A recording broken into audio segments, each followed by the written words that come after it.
Bows, TKOs, yeah.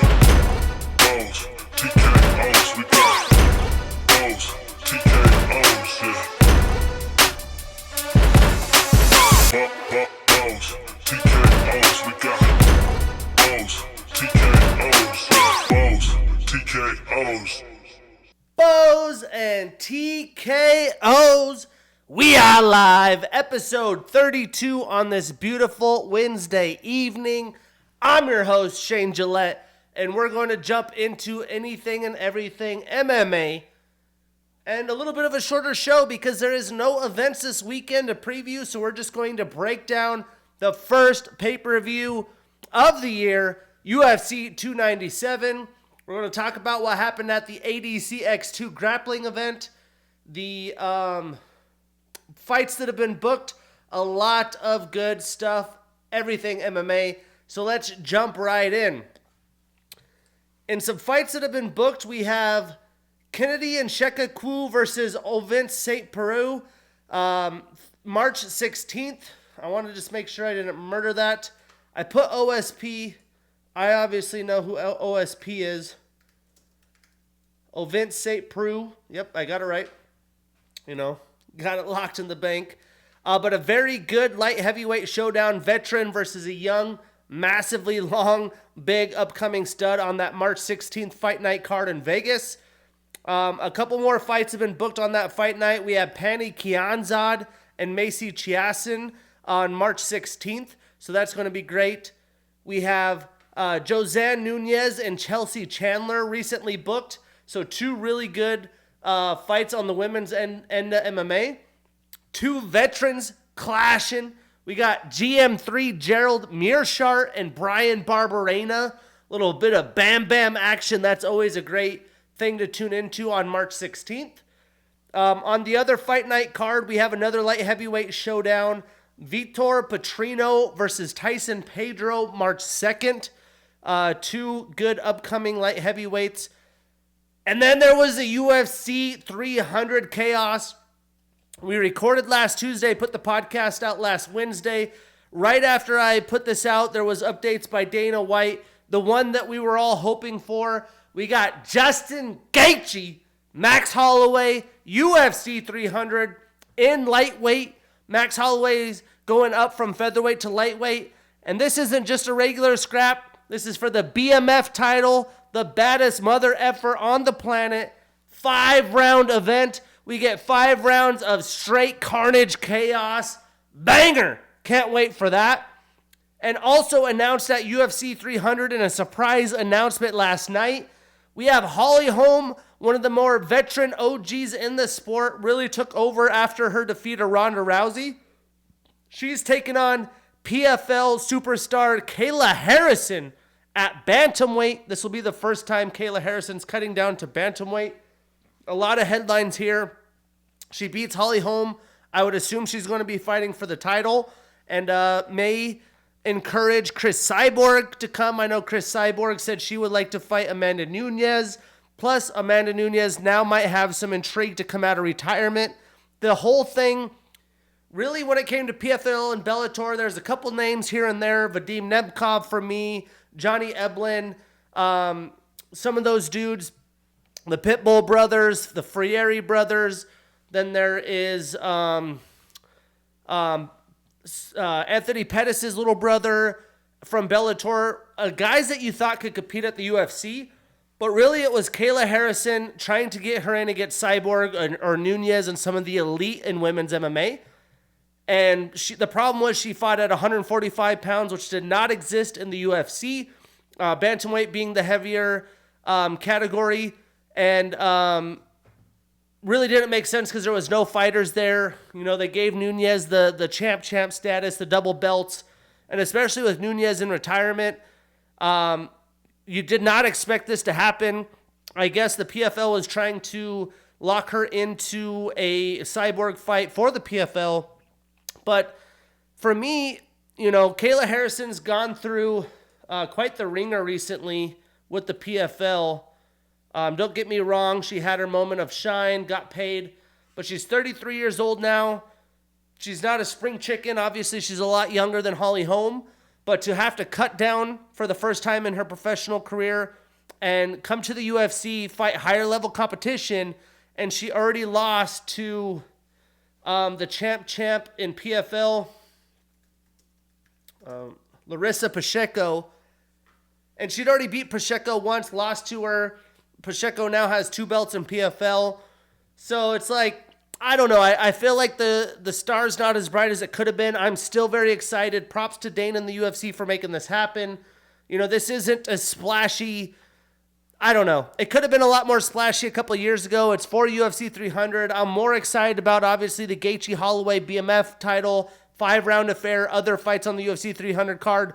Still, this is a huge success for the UFC, huge success for Kayla Harrison. I just think it's a little too little, too late. We'll see what happens. If they could get Cyborg in, they could get Amanda Nunes in, then things get more interesting. But this is like Floyd Mayweather, Manny Pacquiao that happened way too long ago. I mean, Chris Cyborg at this point in time, she is 38 years old. Amanda Nunes is 35 years old. And Holly Holm, who is fighting, is 42 years old, although she is an amazing in-shape legend. It just feels like, you know, a missed opportunity. Pacquiao, Mayweather, a little bit too little, too late. But either way, super exciting. Makes the headlines very interesting. And I would assume we're still missing the main event. But we also had booked Diego Lopez, Sadiq Youssef. I mean, 2 guys that are just straight chaos in the octagon. Stylistically will be a ton of fun. That's a must-see banger as well. But I would say at most 2 more fights on this card. Maybe just the main event. Bilal Muhammad, Leon Edwards hasn't been booked on this. That's what I thought was going to be on here. Now that DDP won, is it a chance that he could fight Israel Adesanya is the main event? Alex Pereira potentially with an opponent. We will see. But the UFC 300 seems to be fully built out. And I skipped one. We have the OGs going down, which I did not expect this, especially after the call-outs. We get Jim Miller and Bobby Green. I mean, you want to talk about 2 guys that are going to sit in the pocket and throw down. These 2 dudes are going to do it for their careers, their legacies, and for the sport. So UFC 300 getting a lot of high-quality fights. You know, maybe missing the mega superstar Conor McGregor or big names like that. But this is definitely better than the 200 or 100 card or anything really that's been out there. And UFC 299 gets its last fight added, to my assumption anyways. We got Joanne Wood and Marina Moroz, who's becoming a blossoming superstar in the women's MMA. So I was supposed to see JoJo in Salt Lake City when the shocker of Justin Gaethje's head kick to Dustin Poirier, she couldn't make that fight. So I think this is like the 2nd or 3rd time I'm supposed to see her live. She was also supposed to be in a Las Vegas fight, and it got called off the day of. Someone was sick or something. So really hoping to see her finally. And then April, getting some more cards. Well, I guess there was another couple in March. We got Billy Quarantillo versus Gabriel Miranda, March 23rd. Was hoping for a little bit higher ranked opponent for Billy Q. But either way, he's always great to see in the octagon. And then another injury swap. We have Alonzo Menefield replacing Dominic Reyes in against Carlos Olberg March 30th, which I'm still excited for that fight. Alonzo has been running through dudes, but I really wanted to see Dominic Reyes back in. I haven't looked up the specifics. Good thing I have the internet right here. Let's see if it's an injury or what it is. It says Dominic Reyes. He hasn't revealed why. So, you know, as much in and out he's been and the lack of consistency in the octagon, definitely a head scratcher. You hope the best for Dominic. But Alonzo Menefield and Carlos Olberg are going to be throwing bombs all night long. And then we have Ariana Lipsky and Karine Silva, April 27th. And also another women's match, Cynthia Cavillo. Wasn't sure if we'd see her in the UFC again or not, against Piera Rodriguez, April 6th. Other than that, we had another injury replacement Really bummed about this. I really wanted to see Lerone Murphy up his level of competition. He is now injured and out of his fight against Dan Ige, February 10th. So here in a couple weeks, insert Andre Fili. Andre, a stud, Washington boy. Love to watch him. A massive opportunity, short notice affair for him. Really bummed about Lerone. I really wanted to see where he stood in the rankings. And then Anthony Hernandez is going to fight Roman Kopylov, who is replacing Ikram Aliskerov on the next pay-per-view, UFC 298. Anthony Hernandez and Andre Fili getting massive opportunities. Roman Kopylov doing this on short notice. He had a very nice knockout in Salt Lake City on a short notice fill-in fight. So really excited about the fill-in fighters. Bummed for the guys that had a chance. But that is the world of mixed martial arts. And this, I believe, came from Tom Aspinall, but Stipe Miocic had declined a fight with Tom Aspinall for UFC 300 to wait for John Jones. So you could see that they were trying to do stuff to put a massive main event stamp on this card. Would have loved to see that, but I guess I don't really blame Stipe, as I think him and John both retire after that fight anyways. Now, before we break down 297, we got the official Hall of Fame introduction of the legend. I mean the legend, one of the OGs, a guy who broke my heart with the win over BJ Penn, my first favorite UFC fighter. But we get Frankie Edgar inducted into the MMA Hall of Fame. I mean, 100% well-deserved. I mean, Frankie Edgar was one of those dudes. He's from Jersey, super blue collar. Wasn't the biggest dude, the fastest dude, the strongest dude. Never was elite. You know, maybe his wrestling, you could put him in elite category. But didn't have those intangibles and just outworked dudes for years. Started in the Ring of Combat back in 2006. Shit, I was just starting high school. And then in 2007 came into the UFC. He beat Jim Miller in reality fighting right before the UFC. Him and Jim, man. Came into the UFC with a unanimous decision victory over Tyson Griffin, fight of the night. Got 3 wins in a row. Fought Gray Maynard, who was a world beater at the time. Lost to him via decision. Rattled off 5 more wins in a row, including guys like Sean Shirk, BJ Penn back-to-back, where he won the lightweight championship and in the rematch defended the championship, both unanimous decision victories. And then had 2 more fights with Gray Maynard, had a split decision draw, and then knocked him out in the 4th round in 2011. Suffered 3 losses in a row, 2 back-to-back against Benson Henderson, where he lost the title and lost his opportunity to get it back.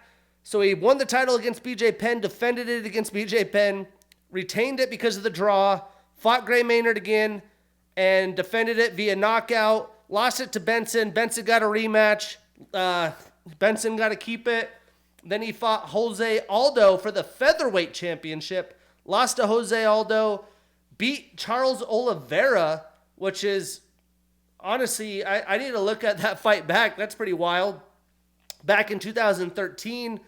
Beat BJ Penn again from the Ultimate Fighter. Beat Cub Swanson, Uriah Faber, Chad Mendez. Lost to Jose Aldo again for his last, for another shot at the featherweight championship. This time it was the interim at UFC 200. Beat Jeremy Stevens. Beat a very young Yair Rodriguez. This is in 2017. Lost to Brian Ortega. Beat Cub Swanson. Had another shot for the featherweight championship against Max Holloway. Lost to Max. Lost to the Korean Zombie. Went to bantamweight and fought Pedro Munoz. And then ended his career with back-to-back losses against Chris Gutierrez, Marlon Vera, where he was doing work, and Corey Sandhagen. I mean, if we think of generations of mixed martial arts, this guy did it. I guess I never realized how many rematches that he went through with Gray Maynard, BJ Penn, and Benson Henderson, and Jose Aldo. If you think of those names alone, I mean, this is some of the most baddest dudes on the planet at the time. Benson Henderson 2012, Gray Maynard 2011, Jose Aldo 2013 through 2016. I mean, come on. He beat Uriah Faber, Chad Mendes, Cub Swanson, BJ Penn 3 times, Charles Oliveira. I mean, geez, Jim Miller. Whew. This guy did anything and everything. Shit, he even fought Cub Swanson twice, 2 wins. Lost to Holloway, Marlon Vera, Corey Sandhagen, the new generation. But shit, all the way to 2021, that fight against Marlon Vera, he had that fight won until he got the front kick knockout, one of the more devastating knockouts. But he had 3 successful title defenses at lightweight. He had fight of the night 8 times. Tied for the second most fight of the night bonuses in UFC history with 8 of them things. Tied with Nate Diaz and Dustin the Diamond Poirier. He has the second longest total fight time in the octagon, 7 hours and 57 minutes, just under 8 hours. 2010 Fighter of the Year, 2010 Upset of the Year against BJ. Still breaks my heart to this day. He was a reality fighting champion with a successful title defense. Back in Sherdog's old awards, 2011 Fight of the Year against Gray Maynard, 2011 and 14 All Violence Team, 2017 Beatdown of the Year against Yair Rodriguez. The way the UFC's aged and where Yair is today, kind of wild to think about that. And 2012 Fight of the Year against Benson Henderson at UFC 144.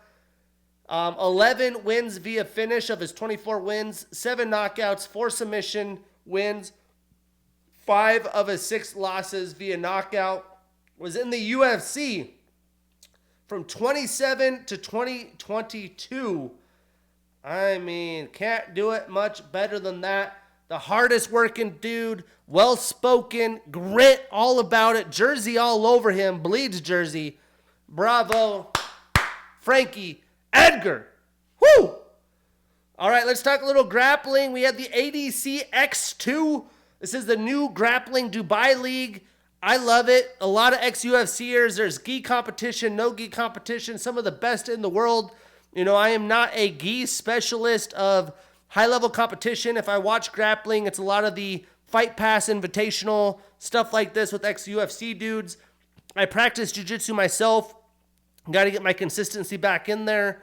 So I could speak higher, you know, with a higher IQ about some of the jiu-jitsu things we see in the octagon. Plus, it's good for me, you know, good to keep me in shape, those kinds of things. But I am not a student of gi jiu-jitsu. I'm not out there watching film, watching gi competitions. I watch a lot of this grappling. This is mostly a UFC show, but MMA show, so we'll stick with the MMA-based grappling. But this was the second one. They already have the third one booked for March. Actually, I think I have notes in here. ADXC3, March 2nd. So it looks like they're going to be putting these on damn near once a month, which bravo to them.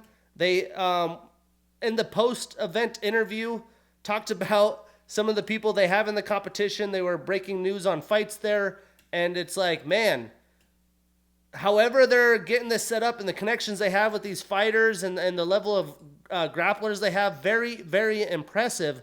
But let's just talk about it. So we had Aljamain Sterling in the main event against Chase Hooper.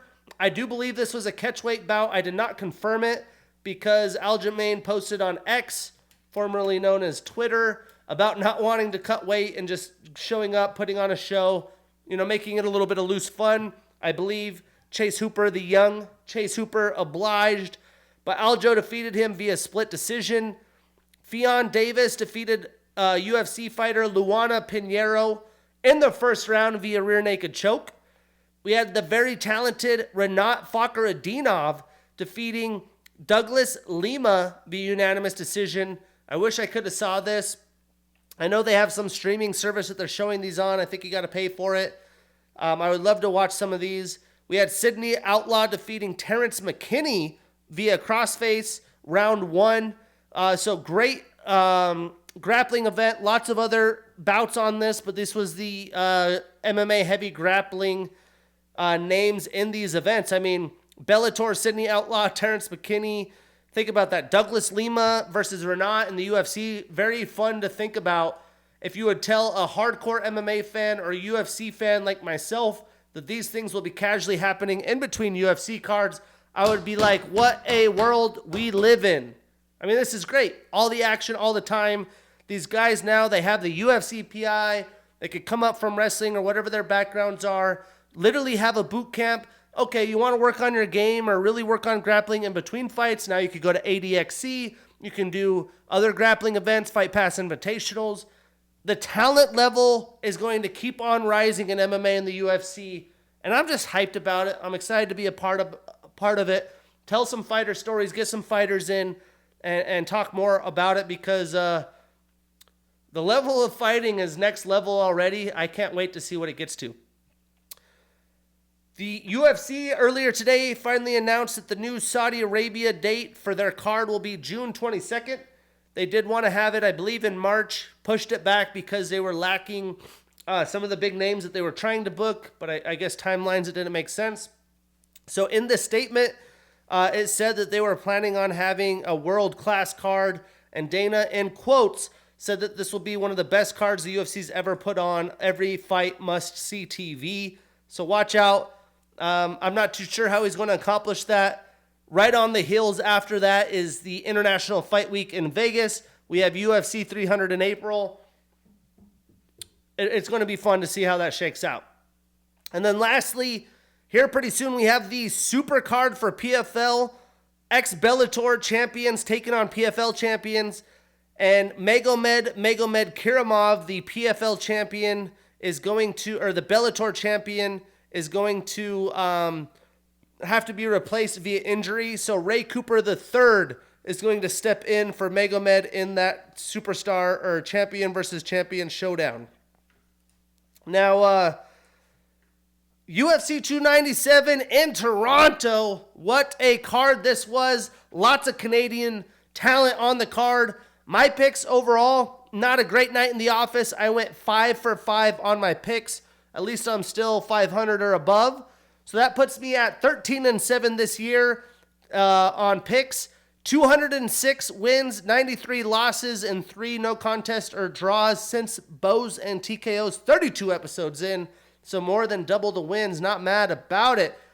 Some good fights that we did not break down.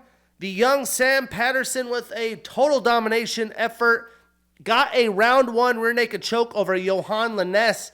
And Johan was in over his head, wasn't able to show out for the Canadian fans, show out for the Canadian fighters. And there is news that he has since been released from the UFC. That happened pretty quick. I don't know if his contract's up and they already said, no, we're not doing it or what. But yeah, I mean, I'm not too surprised after that performance. Been a tough go for him. And then we had the the Dana White Contender Series rematch. We had the underdog Ramon Tavares with a split decision win over Sergey Sidi in the rematch. What a back and forth affair that was. One of the handful of very close split decision victories. Well done for the underdog Ramon Tavares. Canada overall, 2-6 on the night. Brutal night for the Canadian fighters. But let's jump in the early prelims. We had Jimmy Flick with a round 2 submission via arm triangle choke. That's my favorite jiu-jitsu choke over Malcolm Gordon. Johan had lost. Malcolm looked like he was going to get the win. I mean, Jimmy won in the most Jimmy way possible in this fight. If you've seen Jimmy Flick fight, you know what I'm talking about. I mean, Malcolm was clearly the only fighter with UFC level striking in this fight, and he was taking it to Jimmy. So much so that he probably gassed himself out and was a little too aggressive looking to get the finish. Somehow Jimmy was able to make it to round 2 after getting teed off on. And then Malcolm was like, all right, dude, I got you. You can't strike. And he just went for the finish, a bat out of hell. And if we could give Jimmy props about anything but his jiu-jitsu and submission ability, it's that he could take some shots. He's a tough dude. I mean, Malcolm was giving him his best shots, straight head shots, no defense whatsoever, and went for broke trying to get the finish after rocking Jimmy multiple times. And when you do that at this level, you can put yourself in a bad position. You can gas yourself out. and Jimmy was able to find a way to get on top. Once he did, Gordon, you could see his chest moving, his breathing out of his mouth. He was in a bad shape. He literally was exhausted, and Jimmy was able to get that arm triangle choke, get the submission. What a turn of events this was. We saw a couple of these in the worst of ways for Canada fighters in this evening. Statistically, this will kind of tell the story here. Malcolm landed 74 total strikes, 37 of them significant. He had a takedown and a submission attempt.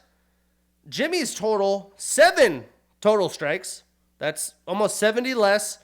He had 3 only significant, and he had only 1 takedown in 4 attempts, so he wasn't even successful at that. But he did have 4 submission attempts, ended up getting the 1 after total exhaustion. So Jimmy ends his 2-fight losing streak. Probably saved his UFC career. I know in the post-fight press conference, Dana said he would be open to the idea of re-signing Jimmy after that win. And he is now 3-2 in the UFC. So overall, not terrible. Malcolm now extends his losing streak to 3. And he has posted on social media, which, right after a fight, you never know what this is. But he had posted that he will be retiring from the UFC, which means he finished his career with a 2-5 UFC record. But he really did fight a lot of good talent from his promotion, or in the promotion, after he moved up from TKO. So, great career if that officially is the end for you, Malcolm. Tough way to go out. It would have been great, I'm sure, if you were planning on retiring, to go out with a great finish. And maybe that's why he gassed himself out trying to do the damn thing. But you hate to see a retirement on the home crowd after a loss. So what I'd like to see next for Jimmy, how about Carlos Hernandez? I think that would be a solid scrap. Another, get back in order kind of fight for Jimmy, because he does need to work on his striking if he expects to live in the UFC much longer. Rounding out in the early prelims, we had back-to-back Canada wins here. We had Jasmine Josadavicius with a round 3 submission via anaconda choke over Priscilla Kohara. Performance of the night, 50 G's. Let's go, Canada. You had hope after this one. I mean, Jasmine completely dominated this fight after 30 seconds in, and it went almost exactly how I expected it to. This was the most dominating, bloodied carnage of the night. After the Gordon loss, Jasmine pulled through for Canada. Probably the best win for Canada on the evening. Josadavicius called Priscilla out, I think in the post-fight interview or maybe on social media, for not making weight. They actually fought at a catch weight, the higher weight class, 10 pounds heavier at bantamweight for women's, which is 135. And that because she did that and she's not a professional and doesn't take this seriously, she was going to make her pay. And golly, did she. I mean, that's exactly what happened. After amazing amount of ground and pound, full body mounts just teeing off on her, elbows coming down over the course of 2 rounds, blood shooting out of her head, the octagon bloody for the rest of the evening. Jasmine finally, I don't know if she finally got the submission or if she wanted to make the fight last and make her feel some pain to finally submit her in the third, because she did say that she thought about finishing it in the first, but was like, you know what? I'm going to make this girl feel it and make her go through hell. So what a performance. The octagon was full of blood the rest of the night. Statistically, I mean, this is about as lopsided as it gets. Jasmine landed 326. Yes, that's correct. 326 total strikes, 93 of them significant. She had 2 takedowns in 5 attempts, 3 submission attempts, and more than 2 rounds of control time, 11 minutes of control time with a knockdown. And Priscilla only landed 26 total strikes, 24 of them significant. So Jasmine starts a new winning streak. She is 3-1 since 2023 alone, 4 fights and a year and some change. She's on a roll. She enters the top 15. Finally, she is deserving of that at number 15. And Priscilla extends her losing streak to 2. She is somehow, though, 2-2 since 2022. So what's next for these ladies? Give me Jasmine and Montana De La Rosa. That would be a fantastic matchup. 2 of the same similar style fighters. And for Priscilla, how about a scrap with Ivana Petrovic? That would be the one for me. Now, like I said, back-to-back wins for Canadian women. Kicking off the prelims, Jillian Robertson with a round 2 TKO over Poliana Viana. Another performance of the night, 50 Gs for the Canadian ladies. And much like the last, not quite as brutal, but you want to talk about domination. Jillian kept the Canadian women riding high in the prelims. She was on top for a majority of the fight, got takedowns at will, and had more than a round of control time with 6 minutes of control time and barely over a round and some change, maybe a couple of minutes of fight time. Statistically, Jillian landed 49 total strikes, 23 of them significant. She was 2 for 2 in takedown attempts, and she went for broke with them. Her and Jasmine both. Like, if you're going for the takedown, they were, if they shot, so let's say we have our octagon, big circle. She starts here, her opponent's here. She is now stretching out for a double leg or going for it, and they push their opponents all the way to the other side of the octagon. If they needed to cover the whole damn canvas to get the takedown, they were going for it. And brilliantly so, they were able to have success there. Jillian also had a submission attempt, and you love to see that. A lot of fighters, they train to, hey, this guy's not good at grappling. Maybe let me get a takedown, a sweep, clinch up against the cage, body lock them. Body locks are the things. If you're trying to defend it, you don't want them to get a lock on their hand so they have the body lock or an ability to manipulate your weight for a takedown.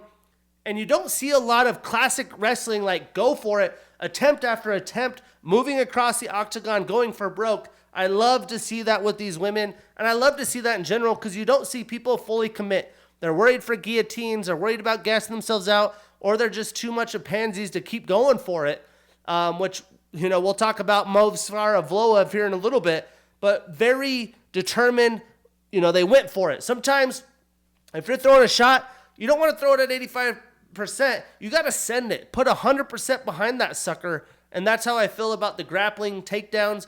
Jillian did a great job of that. Now, Poliana landed 33 total strikes, 12 of those significant, a lot on the bottom.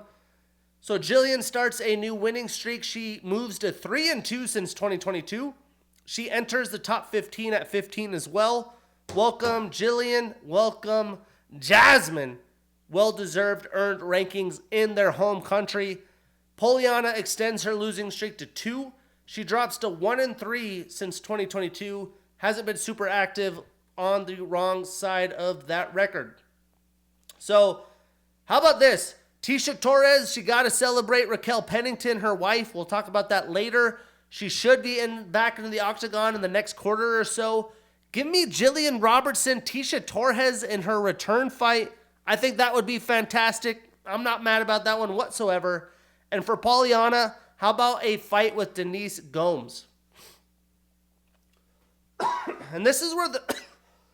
excuse me.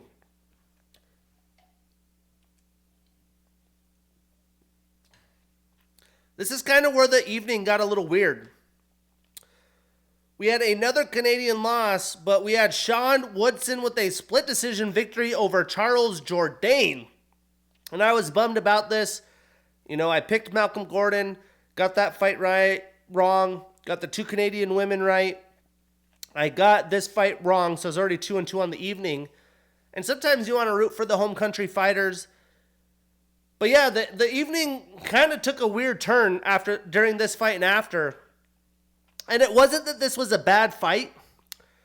It's that there were a lot of just tick-for-tat fights, which isn't necessarily a bad thing. It's good striking. One person hits the other guy with a jab. The other person hits a jab. You get a leg kick. He gets a leg kick. It was just so back and forth.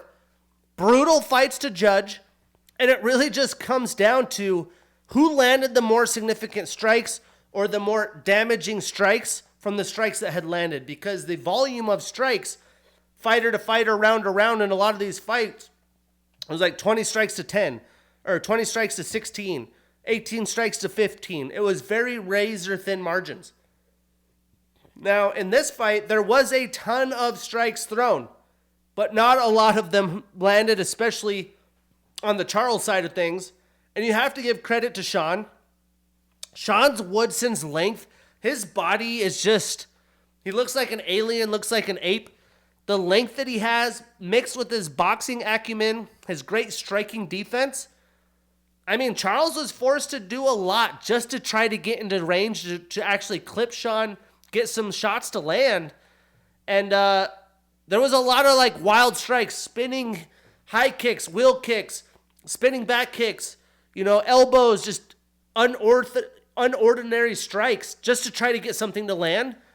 And they looked good, but they were always just a little bit off, whether Sean was shrugging back, moving, or it was just that Charles couldn't find the range. And when you can't land a consistent jab or a leg kick to find that range, because Sean's so long, you're just getting pieced up, it's going to be a long night in the octagon. And you can't just sit in the pocket with the guy that's got, I think it was a 9-inch reach advantage. You're going to get there and get picked off. I mean, that's the John Jones effect, really. You're going to get teed off. But yeah, he was usually missing his strikes. And Sean missed a fair share of his as well. But he landed solid strikes, clean hit strikes, what you would consider a significant strikes. And for that reason, I gave rounds 1 and 3 to Sean. And then I gave 1 and 2 to Sean, I believe. No, 1 and 3 to Sean. And the second one I gave to Charles. And the stats back that up. Sean landed 31 significant strikes in round 1 to Charles's 18. Sean landed 28 significant to Charles's 22 in the second. And then even the third round, you could technically give that fight to Charles. The strikes landed. But I actually gave it to Sean because he maybe didn't land more strikes in the first 2 or 3 minutes. But the strikes he landed were more damaging, more devastating shots. But the last minute, he got the takedown, he got control, he was able to finish the bell with ground and pound. So if you've at least won one of those, or debatably the first 2 rounds, and then you finish the fight like that, I mean, you think you're going to win. And then there was the debacle of, I don't know if it was too loud in the arena. They announced Sean as the champion, and Charles celebrated, acted like he was, not the champion, as the winner. Then Charles celebrated like he had won. They're all excited. Sean's all bummed. And they're like, no, what are you talking about? You won. And DC's like, Sean, you won the fight. Super awkward moment. But statistically, Charles landed 78 total strikes, but he did throw 175. So almost 100 strikes of nothing but air. And 60 of those 78 were significant. He was 0 for 4 in takedowns. He spent a lot of energy in round 1 early throughout the first couple rounds, trying to get takedowns just to close distance, maybe get on top, work some submissions or some ground and pound, and Sean wasn't having it. Charles also had a submission attempt, and Sean landed 102 total strikes, so, 30 more roughly, which that's going to win you the fight, out of 193. So he whiffed a lot as well, but not quite as many as Charles, and 80 of those 102 were significant. And then Sean had 1 takedown and 3 attempts. Crazy fight. So Sean extends his winning streak to 4. That's since 2021. He did have a draw in between. So 5 fights since 2021. Not super active, but he's won most of them. His only UFC loss was to Julian Erosa. And he lost via Darce choke submission in the 3rd round. That was a catchweight bout. I think Julian was overweight. Charles now ends his 2-fight winning streak and starts a new losing streak. He is 3-3 since 2022. So Sean continues to win. The alien-sized length, big advantages for him. Probably the bigger win that he's had on his resume. And Charles, tough loss for him. He didn't look terrible, just couldn't deal with the range. He's an even 500 since 2022. He's been active, though. He's still young. So what's next for these gents? Well, I think an amazing matchup. Sean Woodson, Nathaniel Wood, the prospect. I'd be super pumped for that. That makes too much sense for me. And then for Charles, I mean, this is a tough one too. How about Jack Shore, who has moved up from bantamweight? That would be another featherweight banger. Love to see it. Another fight and another Canadian fighter goes down that I got wrong. We had Garrett Armfield with a unanimous decision over Brad Katona. And I would say this was even a closer fight than the last. I mean, Brad clearly won the third round, but he waited way too long to be grappling heavy, which I know that could gas you out a little bit. But when he was grappling heavy, he had success with it. He was sitting there trying to box and kickbox Garrett early. And a lot like the Sean version of the Charles fight, Garrett just landed cleaner shots, more damaging shots or significant shots. And they traded a lot of strikes back and forth, but neither guy landed a ton based on volume thrown. But over the course, Garrett, in my opinion, easily won round 1. Brad easily won round 3. The second was maybe a couple strike differences. Let's actually look at what the UFC says was the stat difference. Like round 2, I don't know how anyone could try to judge that round. It's like, what the heck? Let's see. Round 2 of that fight, we had Brad Katona with 27 total strikes and a takedown out of 4 attempts. And Garrett Armfield had 41 with no takedowns. Pretty damn close.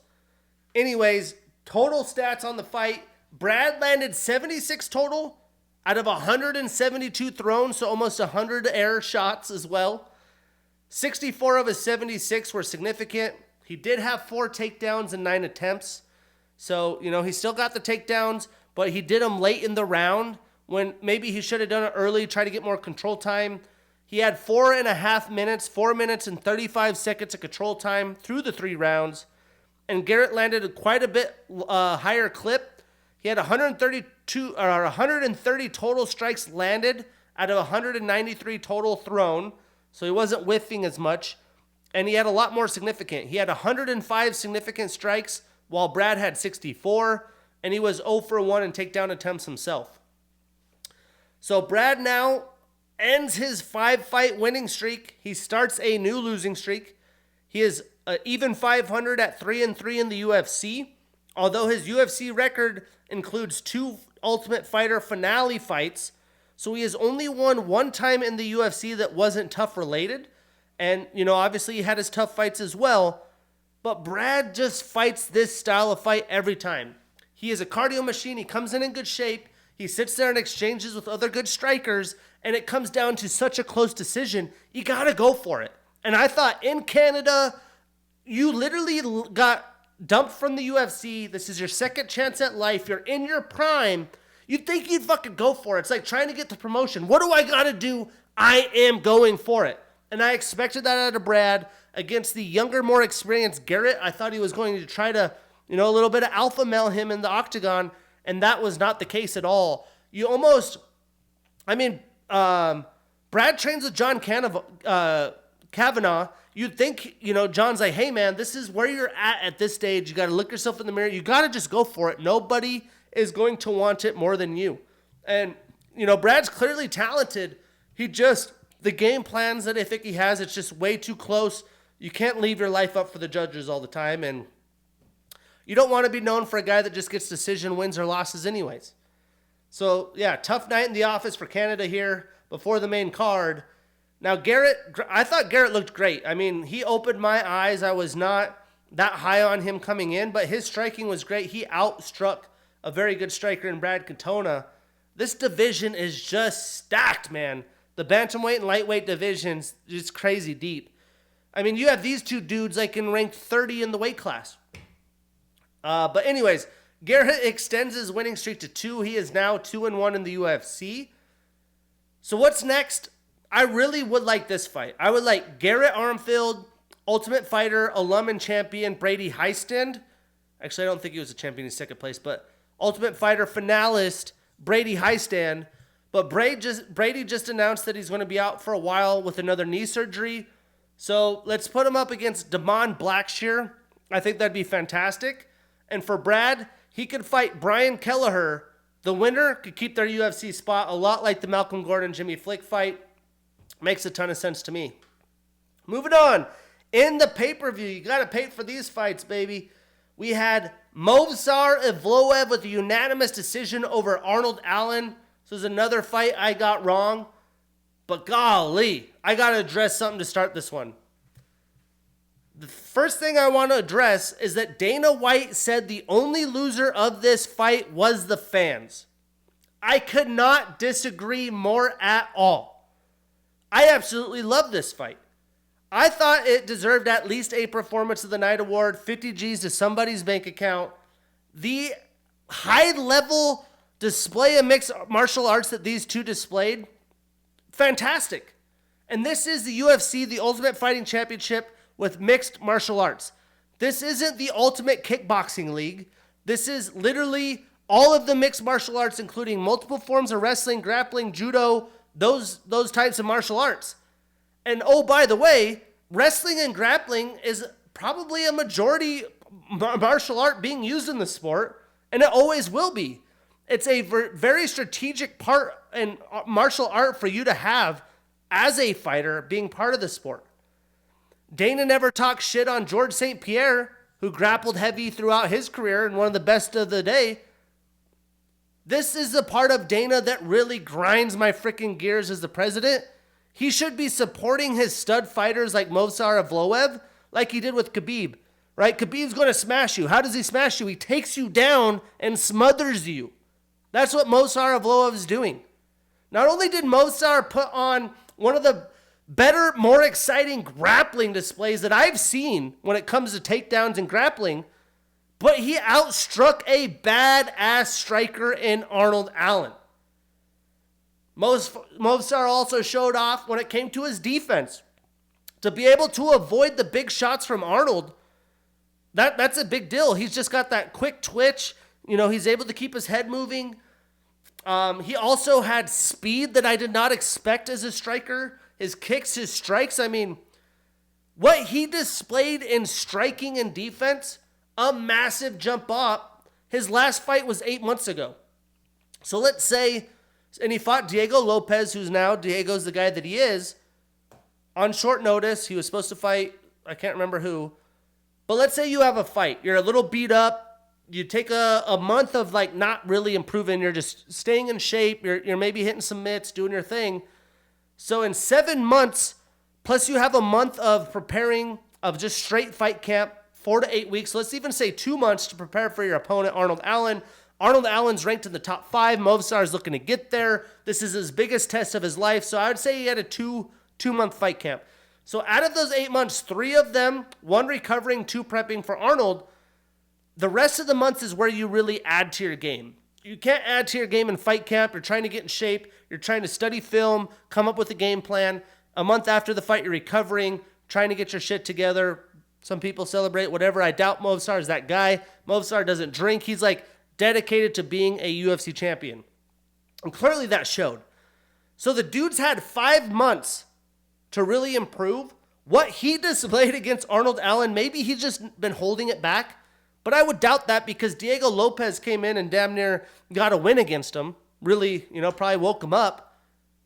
Massive display. I am so impressed from what I had seen. Plus, the dude is young. He is barely entering his prime. He turns 30 in February, so he's not even 30 yet. I'll state this right now. Movsar Evloev is going to be a UFC featherweight champion one day. And I actually think right now he is Alexander Volkanovski's biggest threat in the UFC when it comes to him, the top 5 contenders and who he has to try to defend his title against. That's the dude that Dana White has. What is he, 18-0 now? Maybe 19-0? He is, 18-0. 1, 2, 3, 4, 5, 6, 7, 8 fights in the UFC. His step-ups have gone like Hakeem Dawodu, Dan Ige. It was supposed to be a higher fight. He fought Diego Lopez on a short notice. Now Arnold Allen, a world beater. Volkanovski was upset that Arnold Allen fought Holloway. Holloway smashed him because he was excited about the idea of fighting him and what a good prospect he was. Arnold Allen ain't just a regular dude. He's a champion in a lot of past years in the UFC in a lot of weight classes. Movsar did work. And when I talked about UFC grappling, this dude, boom, came out with a quick takedown on Arnold Allen, lifted his leg up. Arnold somehow, his flexibility and ability to stay up is crazy. Went down, tried it again, went down, tried it again. His relentlessness, 1, 2, 3, 4 attempts. You go for a double, sometimes it doesn't happen. You have to go to the single, then you come in for a body lock, you try to do a leg sweep, then you adjust, you keep going. It's a chain attack. Movsar Evloev brilliantly mastered that. And Dana White said the only loser is the fans. You got to back up your athletes, man. That's just a disgrace. If I'm Movsar, I mean, he's the president. He's going to write your checks, keep you on the roster. You can't cause too many waves. But I'm trying to set up dinner with the boss and be like, dude, what can I do to change your mind about this?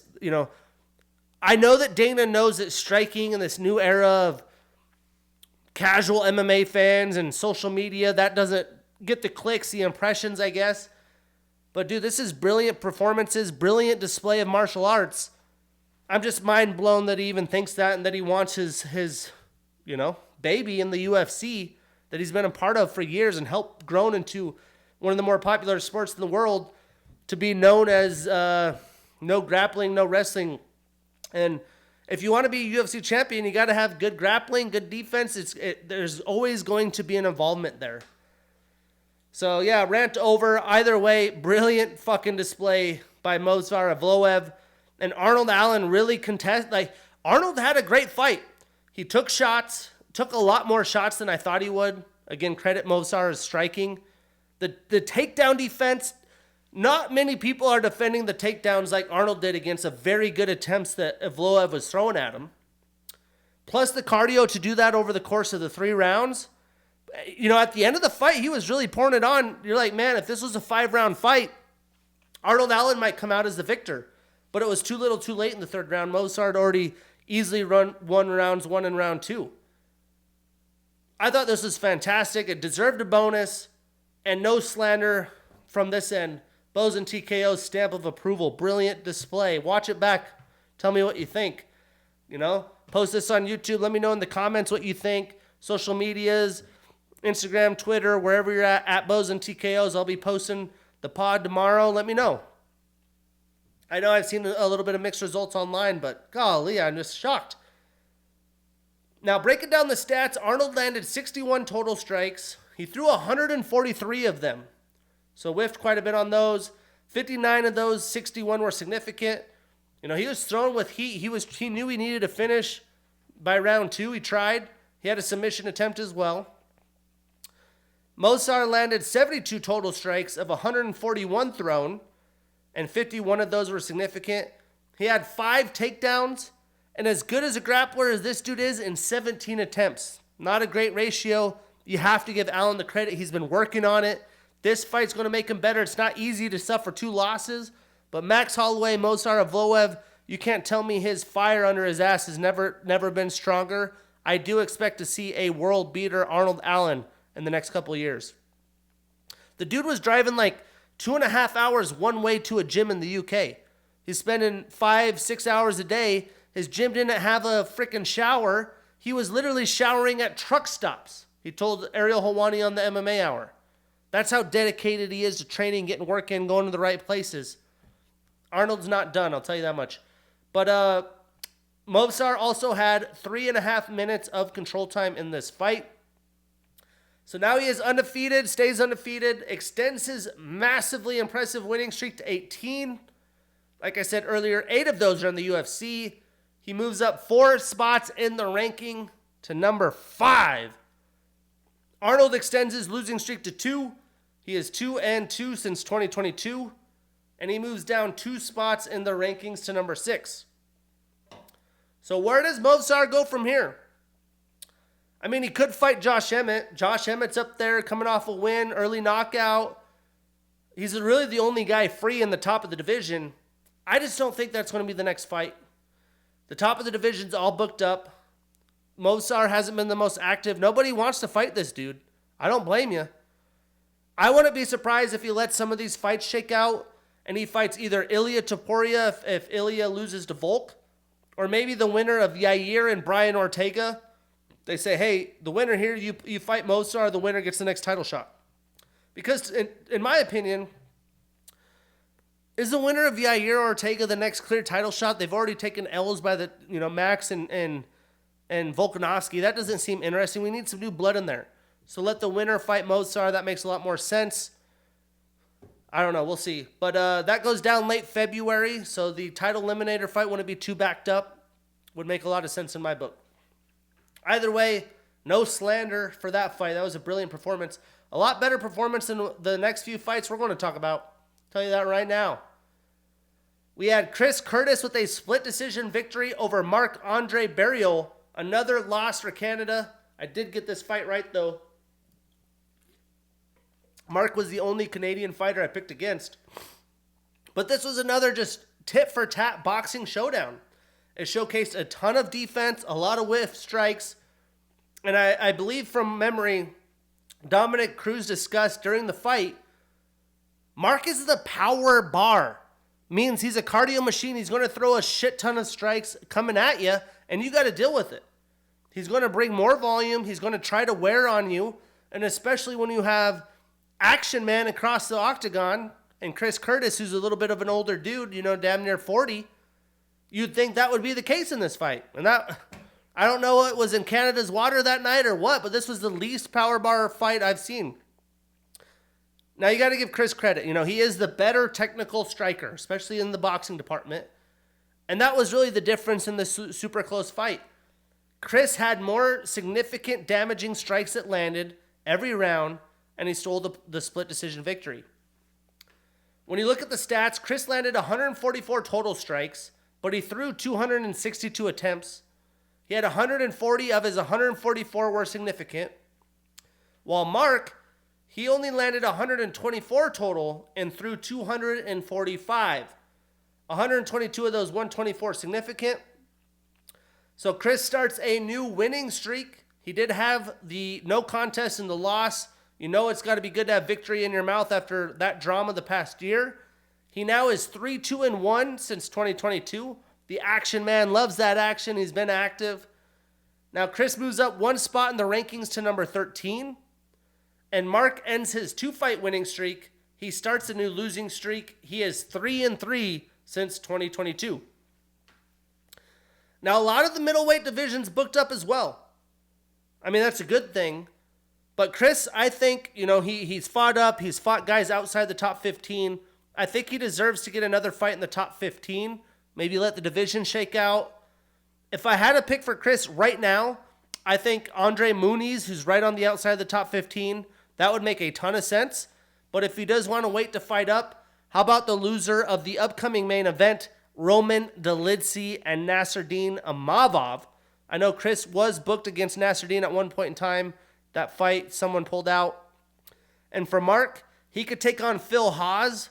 That is, if Phil Haas fights anytime soon, I recommended he take a year off.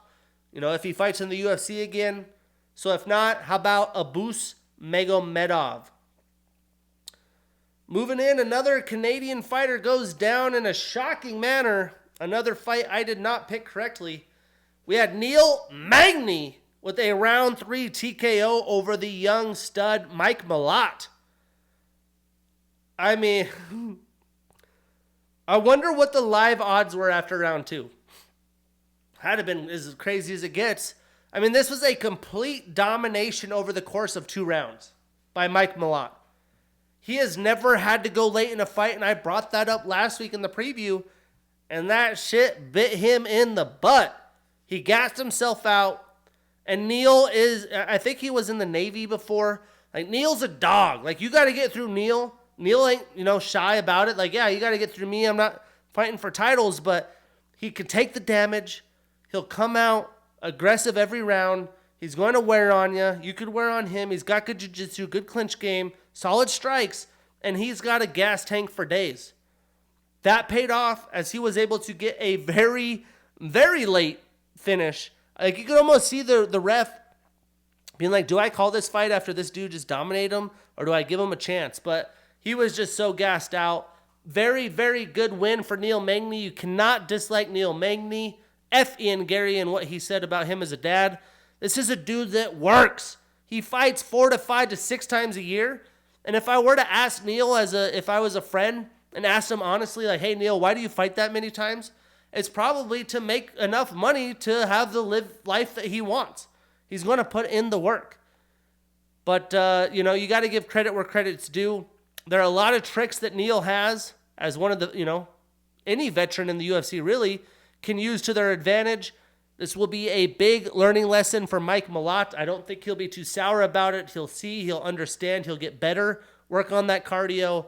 But we got to give Neil Magny a moment in the spotlight. I mean, this dude's been doing it for a long time. Let's give him...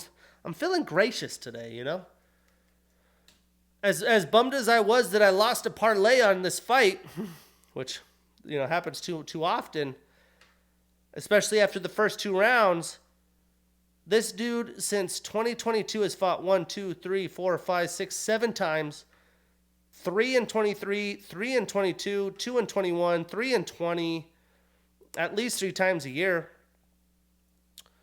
He's fought Ian Gary, Mike Malott, Philip Rowe, Gilbert Burns, Daniel Rodriguez, Shavkat Ramonov.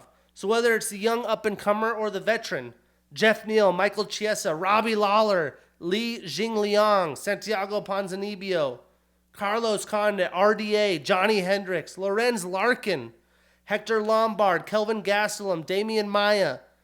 Give me a name he hasn't fought. Tim Means, Rodrigo de Lima. I mean, dudes. The guy's been there, done that. He's going to teach you a thing or two sometimes. And he taught Mike Malott a very important lesson.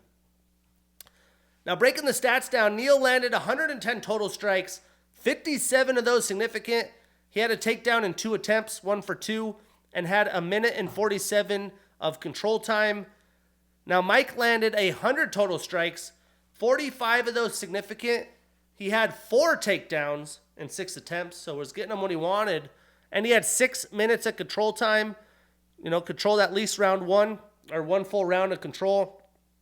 And round 1, in general, there wasn't a ton of strikes thrown. Round 2, just to give you perspective, Mike Malott landed 67 strikes, Neil only 18. After he gassed out, plus Mike had 2 takedowns. In round 3, Neil had 80, Mike 13, and that was all the ground and pound that got the finish. Crazy turn of events. So Neil, he starts a new winning streak. He is 4-3. He's consistently exchanged a win for loss. He loses, he wins. He wins, he loses. Back and forth. Now he moves up 1 spot in the rankings to number 12. And Mike ends his 6-fight winning streak, suffers his first loss in the UFC. Brutal, again, for Canada. Now, a lot of the welterweight division, a lot of top dudes booked up in these divisions. I think at this point, Neil's going to let the division shake out. I mean, he's deserved to fight up after taking a young stud outside the rankings. He's always fighting. They probably give him a name. He says, yes, sir. I think the loser of the Vicente Luque, Sean Brady fight, that's the fight for Neil. But knowing Neil, he's not going to wait. He's probably going to fight sooner. I wouldn't be shocked to see him fight a dude maybe like Nicholas Dalby, outside top 15, right on the edge. Nice wins, veteran. That'd be a lot of fun. I'm down for either of those. And for Mike, I'd love to see him fight Alex Morano. I think that's a solid rebound fight for him. Alex, another good young fighter that's really made his waves in the UFC, coming off a loss. A huge opportunity for both these dudes against each other. And the winner of that fight is going to be right at the end of the top 15 again, right back in the fighting of the rankings. So love to see either of those. Brilliant performance by Neil at the end there. And a learning lesson for Canada's star, Mike Malott. And then in the co-main event, the Bantamweight Interim Title Championship bout. Your dog pulled through. I knew she would. Raquel Pennington with a unanimous decision over Mayra Bueno Silva. And this was one hell of a cat fight, man. I mean, honestly, I know I've seen people online dog it and say, my guy Ryan Clark says they should cut the weight class. Hey, they went for it. I want to see I know this is the best of the best in the UFC, but we're talking 25 minutes of just grinding. And don't tell me that Raquel wasn't doing work. If she would have just listened to her coaches in her corner and just boxed Myra from round 3 on, she would have I'm almost positive, got a finish. But every time she got those strikes landed and she is pushing forward, she would kind of, I don't know, put herself in just bad spots with grappling, clinching, and allow Myra to find a way on top or look for submissions or be in a grappling fight. Like, when you're boxing and teeing someone up, just keep boxing. Why are you going to go into a clinch and wear on her, then get turned over, then get reversed, then get taken down? Why are you going to take her down, get reversed, and then, be in submission situations? I just don't get it. And much like the previous fight, Raquel pushed and exhausted Myra to her limits and further than she's ever had to go. She was completely exhausted, much like Mike Malott through the end of this fight. And the only reason Shitara was in it was because Raquel let her be in it with the grappling exchanges. What a weird situation. I know that sometimes you could go in, even a veteran like Raquel, and you kind of black out a little bit. You just go to where your body goes. And I feel like this was probably the case. She's a quiet person. She's not big on the microphone, kind of sticks to her own business. Maybe sometimes the nerves get to you. You like hear your corner, but you don't. You're just kind of lost in the sauce. I'm not sure. But I'm sure she's going to look at the film and be like, man, should have listened to my corner. Now, this will give you a good idea of the domination here. In the striking, Raquel landed 265 total strikes, 134 of those significant. She had a takedown in 3 attempts, 2 submission attempts, 2 reversals, and over 11 minutes of control time, so more than 2 rounds. Now, Myra landed 96 total, 69 significant strikes. She had 3 takedowns in 9 attempts, 3 submission attempts, and almost 9 minutes of control time herself, so almost 2 full rounds. So I guess, yeah, she almost had 2 rounds, and Raquel had 2 rounds of just control time. 4 of the 5 rounds, someone was in control on the grappling. So Raquel, not many people know this, but she now extends her winning streak to 6. 6 of them since 2020. Not the most active of divisions. Plus, she had a baby with Tisha. Myra ends her 3-fight winning streak. She starts a new losing streak. Technically she had the win against Holly Holm, but that was overturned due to the USADA negative test. So she is now number 2 in the rankings. I think everybody knows the next will be Raquel and Juliana Pena. And for Myra, a fight with Ketlin Vieira. I think that makes the most sense. 2 of the best contenders scrap it out. Obviously, things get more interesting with the prospect of Kayla Harrison in the mix. But I do think those will be next. And then the main event. Dricus du Plessis with a split decision victory over Sean Strickland. Fight of the night. I think by the end of the week, it closed as like dead even, but DDP was at one point like plus 250, plus 225, and I was pretty confident he was going to get the win, and the fight really shook out a lot like I thought it would. I mean, coming in, you saw how Sean put Izzy on his back foot, never let Izzy come forward. You knew DDP isn't that style of fighter. He's not a counter striker, trap setter that Izzy is. He bust Sean forward, and he was the aggressor, controlling the octagon and pushing Sean back for majority of the fight.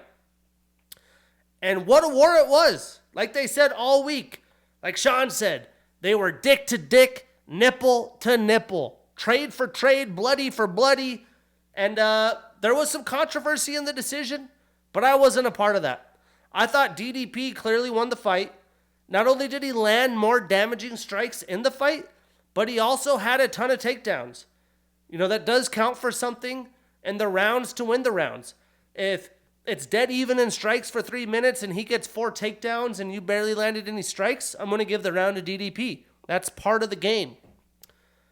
I gave him rounds 2 through 4, so 2, 3, and 4. You could even debatably give DDP round 1. The one thing I did not notice in the fight that I saw later was the accidental clash of heads that Sean said caused the cut, I believe, in round 4, maybe round 3. Because watching it back, DDP lunges forward. His head hits his, I guess, your orbital area, your cheekbone. And then he came in with like a hook. You can't even tell. It was so close in the pocket. Was it a hook? Was it an elbow? But he came in because, DDP, he's throwing. He's coming in. He just got straight shots like Sean. So he was ducking, coming in. Boom, hit him with the head. And I'm pretty sure a fist or an elbow landed, but it's so hard to see. The things happen so fast. And I didn't realize that there was a clash of heads. I thought he landed a nasty right hook, and that was the shot that had Sean all bloodied and cut. But Sean was saying he couldn't see. He's not a wussy for, backing out of the fight or telling the doctor he can't see. But let's say, it was the case. I still give the fight to DDP. If it wasn't the headbutt and that hook didn't land and cause any damage, which, how does Sean know? You're not going to know in the moment in round minute freaking 20 of 25 or minute 16 of 25. You're not going to have the wherewithal. You can't even see on the replay. But whatever. I guess you could feel if it's someone's head or hand, but he still landed the shot there. Let's say he did land the shot and Sean couldn't see. Now you kind of understand. But still, DDP was the aggressor. He landed the bigger strikes. He controlled the octagon and got takedowns at will. Sean, everyone talks about how good Sean's wrestling is. Well, don't get freaking taken down. But Sean did land a lot of jabs. Big, nasty, beautiful jabs. And DDP was feeling it. You could see it on his eyes. He had a nice little shiner. But the shots just didn't have the power that DDP had. And even though Sean wore the damage better, you knew that Dricus was landing. And that's why I gave him the fight. He is a dog. Now he's got his nose fixed. He's shown that he could go with the volume that he did over the course of 5 rounds. That's insane. We'll talk about the stats. The mix of takedowns and strikes landed by a guy that big. Most people aren't doing that. This guy doesn't cease to amaze. He deserved that strap. The first South African champion. Now, statistically, Sean landed 183 total strikes. He threw 419. That's not typical for Sean to miss that many strikes. Out of his 183, 173 of those were significant, while Duplessis landed 140 total, so about 43 less. He only threw 358, so didn't throw as much. And out of his 140, 137 of those were significant. And he had 6 takedowns in 11 attempts. So again, better than 50%. When he wanted a takedown, he got it. And he only had 2 minutes of control time. I know that was the debate. Well, he didn't do a ton with them. But he was up against the cage a lot, controlling the fight. So that's not considered control time. If technically I'm up against the cage, I have a body lock, or I'm in on a single, and I get you down, and there's an actual technical takedown, all of your limbs are down, I'm in control. Then you get up against the cage, and you're trying to break my hands. Well, if I'm sitting here up against the cage, boom, boom, smashing you while you're trying to get up, boom, boom, for 2 minutes, that's winning the fight. Sure, the control time wasn't there, but he was still piecing him up and controlling on him. Boom, boom, he hit him big, boom, get the takedown up against the cage, ground and pound. He was doing the thing, man. Now the champion, Dricus, extends his winning streak to 9, 7 of them coming in the UFC. Sean ends his 3-fight winning streak and starts a new losing streak. He is 4-3 since 2022. So Sean is now the number 1 contender. The storylines and the beef, the UFC has to book DDP and Israel Adesanya. UFC 300, I think, would be ideal. But I don't know if that's possible. I don't know if Izzy's ready to rush into it. DDP didn't want to get rushed for the Izzy fight. He got healthy. Just fought Sean. First time doing five rounds. He's been partying like a rock star on social media.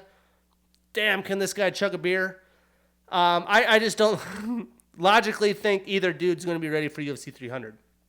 Unless they offer him such crazy money, they're like, fuck it. If it isn't Izzy DDP at 300, though, I do think Izzy's going to want that fight. It's a chance for his title back. unless he doesn't want it. But I just don't think that's going to be the case. There's a bunch of bad blood between these men. Izzy wants what he thinks is his. So I think that's going to be next. I just don't know if it'll be 300 or not. And for Sean, I think Khamzat Chimaev is the fight to make. The problem is, and Chimaev's been posting this on socials. He was interviewed by Brett Okamoto. He knows Chimaev said that he's not happy with Dana and the team right now and the UFC brass, because after he beat Kamaru Usman, once they both went up, he was promised the title fight next. But DDP Izzy makes a lot more sense. You know, Khamzat's had one fight in the division. I know he's on a whatever fight winning streak, but I think you give him one more, really see if he's ready. The eliminator fight can be Strickland Chimaev. Strickland can get a rematch or fight Izzy again, and Chimaev wins, he's in. So give me Strickland Chimaev, Israel Adesanya, Dricus du Plessis in his first title defense. But that was UFC 297, Canada. Rough night in the office. 2-6 for the Canadian fighters. You know, I backed them quite a bit. Bit me in my pick'ems. I was 5-5. The biggest takeaway to me was Dricus is going to be a problem. He's weird. He's different.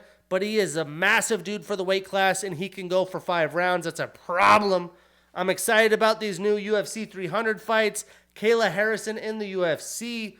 And then also Movsar Evloev. Watch out, this kid is going to be a champion. I do not doubt it whatsoever. Another weekend off, bummed about it, but oh well. Enjoy some championship NFL on Sunday. And then next Saturday, February 3rd, we have a decent Apex event headlined by Roman Dolidze, Nasruddin Imavov. We also have the Road to the UFC Season 2 finale and finals. But then we can rejoice as fight fans. 11 consecutive weeks of UFC action. We got the PFL Supercard bout, ADCX action, more grappling action. That's episode 32. I'm your host, Shane Gillette. See you next week. Peace.